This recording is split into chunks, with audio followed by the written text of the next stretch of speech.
Di tahun 2012 saya awal karir itu di dunia pengamenan sih sebenarnya, seperti jenis ngamen, mungkin lebih tepatnya sebagai reguler.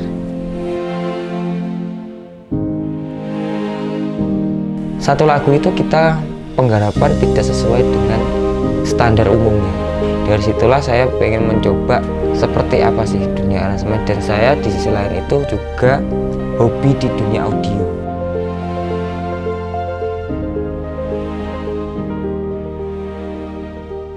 Kategori penata musik ambiar terbaik diberikan kepada Arranger GF Pro dengan judul lagu Kembang Wangi, penyanyi Happy Asmara. Ini dulu penghargaan ini dulu saya sebenarnya nggak mengharapkan mas, tapi alhamdulillah saya bisa masuk di nominasi berkat lagu Kembang Wangi yang dibawa Mbak Happy.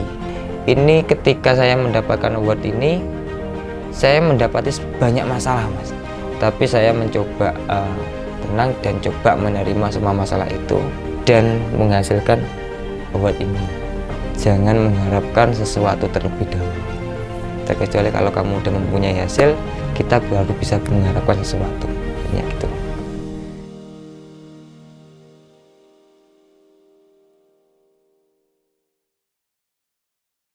Saya nama lengkap Muhammad Joni Dayatul Fajri atau biasa dipanggil dengan Jon Fajri. Tempat lahir di Tulungagung, tepatnya di Desa Pojok, Kecamatan Campur Darat. Saya mengawali karir pada tahun 2012 ketika saya masih SD beranjak ke SMP. Dan seiring berjalannya waktu dengan keadaan yang ada menuntut saya untuk lebih berkembang.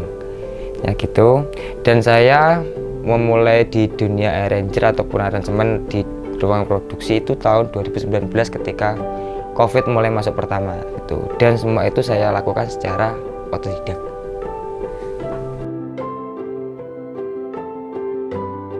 Di tahun 2012 saya awal karir itu di dunia pengamenan sih sebenarnya, seperti jenis ngamen, mungkin lebih tepatnya sebagai reguler di hajatan, sebagai tukang kendang. Saya dulu tukang tipung tahun 2012, tukang kendang itu. Terus saya mencoba keluar dari zona nyaman saya menjadi elektron ataupun single keyboard, dan itu berjalan sampai tahun 2018. Setelah itu saya memutuskan untuk berpindah ke dunia produksi sebagai aransemen, sebagai arranger.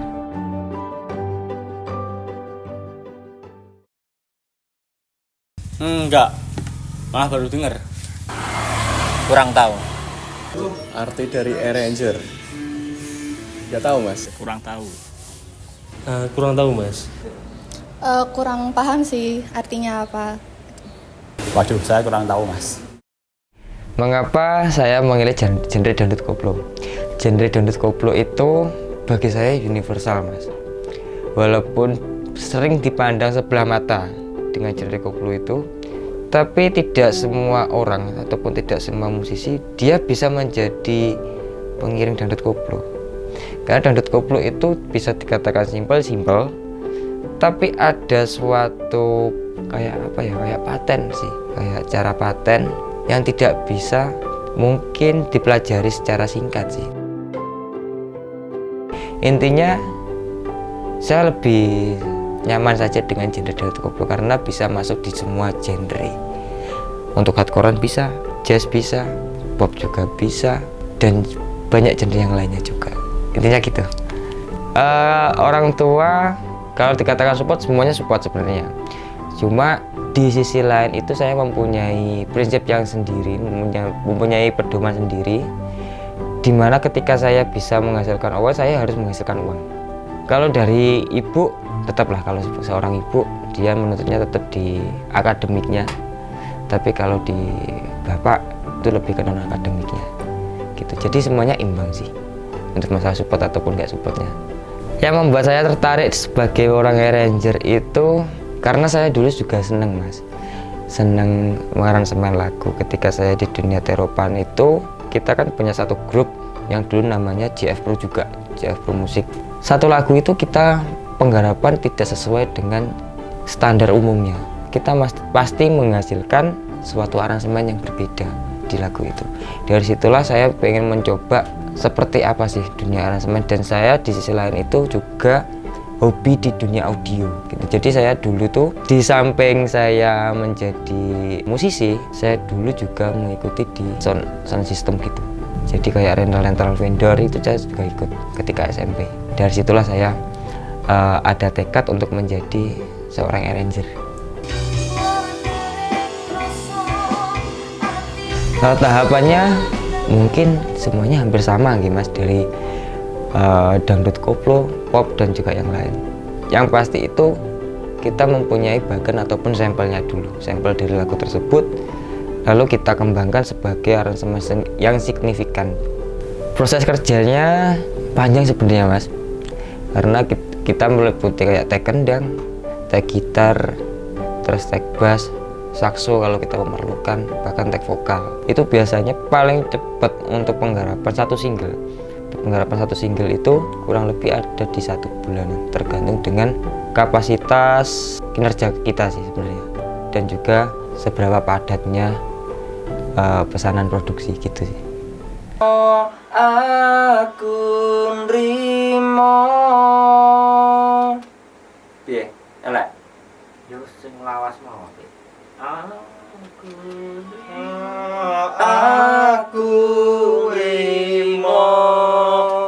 Kalau saya yang pertama itu pasti kendang Mas, karena saya sebagai player kendang saya utamakan karena kendang itu membuat ritme Mas, membuat arahan yang harus gini ataupun tidak ya gitu. Kedua drum, setelah itu piano, bass, gitar, sakso, dan terakhir kembali lagi ke saya untuk pengisian filler ataupun pengisian isian-isian yang penambahan-penambahan yang lain, seperti kita menerapkan string session, itu kembali ke arrangernya masing-masing.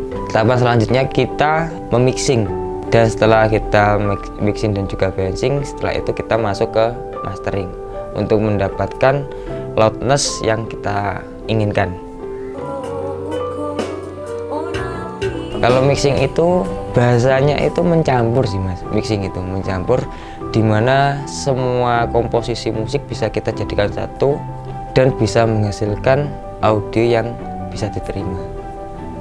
Kalau saya dikatakan kerja sendiri atau sama tim, yang pasti dengan tim Mas, karena saya membutuhkan kayak filler gitar, pengisi gitar, dan juga sakso.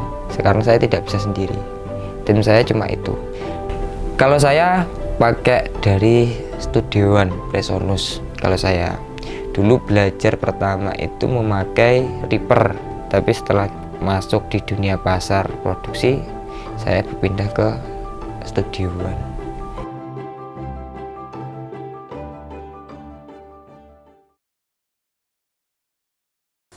Layak sih Mas, layak harus. Itu kan juga musik dari Indonesia. Layak seluruh mungkin enggak ya, mungkin Asia tok deh. Layak karena itu menjadi salah satu budaya Indonesia. Ya, menurut saya layak. Dunia harus tahu kalau dangdut itu asik. Menurut saya layak karena dangdut memiliki makna yang dalam. Layak aja, soalnya kan itu salah satu cara buat ngenalin budaya Indonesia ke dunia kayak gitu.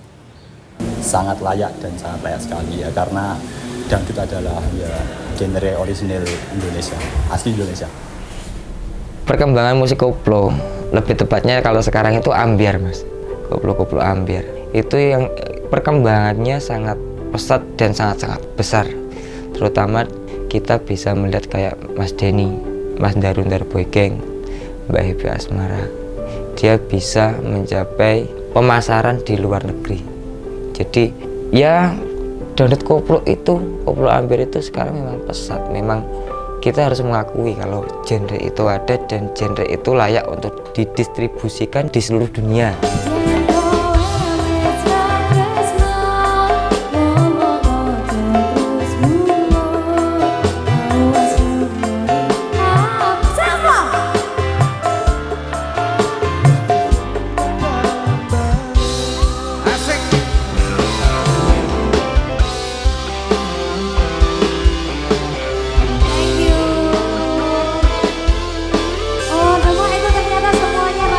inspirasi itu yang pasti dari sesama arranger mas. Inspirasinya dari situ. Kalau kesulitannya itu bagaimana kita menciptakan sesuatu yang baru dan itu bisa diterima, itu kesulitannya. Kalau inspirasi saya itu dari hasil senior saya lihat itulah yang menjadi inspirasi dan juga motivasi saya.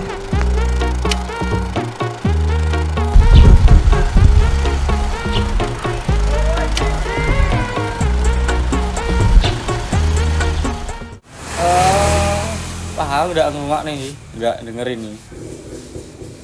Mek tahu dari video-video lewat snap itu. Tapi Anda suka apa enggak dari lagu Garam dan Mangkok? Enggak terlalu, enggak ngikutin juga. Untuk saya sebagai penikmat musik sih kurang suka ya mas, karena ya kurang cocok aja di telinga saya. Kalau suka bisa dibilang enjoy sih, tengah-tengah antara suka sama nggak suka. Terus komentar, menurut saya kurang cocok aja kalau ada paduan dangdut sama musik techno, musik modern. Kurang tahu, menurut saya lagunya kurang pas atau enggak, arahnya kurang jelas. Kalau pendapat saya pribadi kurang suka karena cara menyanyinya itu kayak kurang menghayati gitu ya. Sebenarnya kurang terlalu suka, soalnya menurutku agak aneh sih aku dengerinnya kayak gitu. Tapi ya viral memang sih, tapi aku kurang suka kayak gitu. Itu lebih tepatnya dengan genre baru sih mas ya, hipdut. Kalau kita kenal sekarang itu hipdut. Kalau saya itu kan banyak yang kontroversi di lagu itu. Tapi sebenarnya bagi saya mas ya, bagi saya itu wajar-wajar saja kok mas. Lagu barat juga banyak kok yang seperti itu, tapi bisa diterima gitu. Yang penting kita kan fokusnya di karyanya mas gitu. Kalau kita ngevonis ini lagunya mengarah ke sini, itu sebenarnya ya oke saja sih, tapi jangan terlalu ngejudge di situ karena itu karyanya orang, dia menciptakan lagu itu, menciptakan genre itu dengan susah payah juga. Kita harus mengapresiasi juga sih, intinya gitu.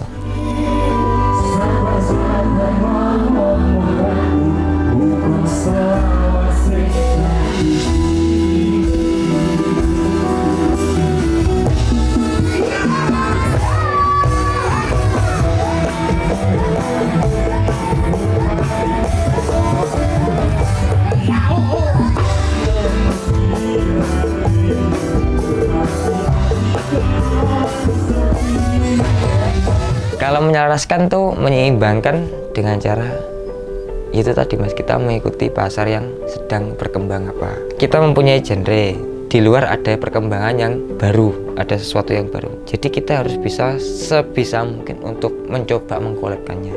Tapi kalau tidak bisa dikolab ya jangan dipaksa. Kategori penata musik ambiar terbaik diberikan kepada Arranger GF Pro dengan judul lagu Kembang Wangi, penyanyi Happy Asmara. Kembang sing wangi nggo sandaran kuku-kuku, kowe tak sayangi. Ini dulu penghargaan ini dulu saya sebenarnya nggak mengharapkan mas dulu mas, tapi alhamdulillah saya bisa masuk di nominasi berkat lagu Kembang Wangi yang dibawa Mbak Happy. Untuk ceritanya yes mungkin ini sih mas, ini ketika saya mendapatkan award ini saya mendapati banyak masalah mas, tapi saya mencoba tenang dan coba menerima semua masalah itu dan menghasilkan award ini. Jadi mulai kayak pengharapan musik, komunikasi saya dengan klien itu banyak problem waktu itu, dan semua itu terbayar lunas dengan saya mendapatkan award ini. Kembang Wangi masuk itu karena Mbak Happy kan memenuhi targetnya untuk upload single. Karena kan udah lama nggak upload single, dia mencoba lagu baru, dan itu karyanya Mas Vicky Prasetyo yang mempunyai lagu Rungkat. disuruh membawakan Mbak Happy, lalu diaransemenkan ke saya gitu. Dan ini proses aransemennya Kembang Wangi itu terbilang cukup lama, 4 bulan, 4 kali take vokal. Untuk revisinya nggak ada sih sebenarnya untuk revisi, tapi prosesnya itu yang membuat lama karena moodnya Mbak Happy. Mbak Happy itu orangnya mut-mutan, nggak bisa langsung di to the point harus gini, nggak bisa. Kita harus mengikuti apa kemauannya dia dulu, baru diskusi, baru kita memfinalkan sesuatu. Yang saya sayangkan itu ketika upload Kembang Wangi, setelah 2 hari ataupun 3 hari itu channelnya kena hack Mas. Bahkan 5 channel di manajemen kena hack semua, akhirnya hilang. Sempat trending di 15 kalau nggak salah, 15. Setelah itu hilang, channelnya hilang, muncul lagi, trending lagi, maksimal di trending 5 kayaknya, maksimal trending 5. Setelah itu hilang selama 3 hari kalau nggak salah. Setelah itu kembali lagi dan alhamdulillah view-nya sekarang udah 40 jutaan lebih, alhamdulillah gitu. Hampir sama-sama Tak Ikhlasno dan juga wes tatas view-nya. Kalau sekarang ada berapa ya? 1, 2, 3 single. 3 single. Yang terakhir itu Wegah Tukaran ini. Yang terakhir Wegah Tukaran itu lagunya Pak Nurbayan, dibawakan Mbak Happy sama Mas Gilga.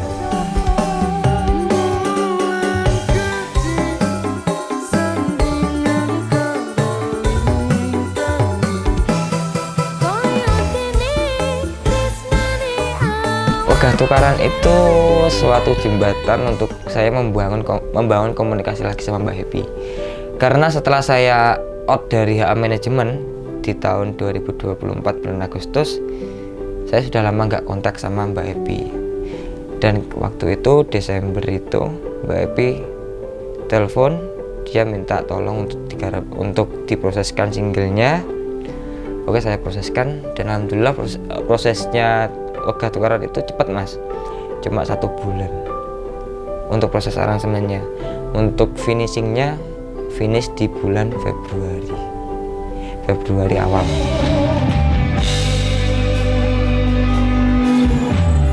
Harapan saya itu banyak sebenarnya Mas, saya banyak. Yang terutama untuk genrenya ya semoga saja bisa lebih diterima lagi di masyarakat luas, bahkan kalau bisa dalam satu dunia Mas. Karena dangdut koplo itu genre murni dari Indonesia.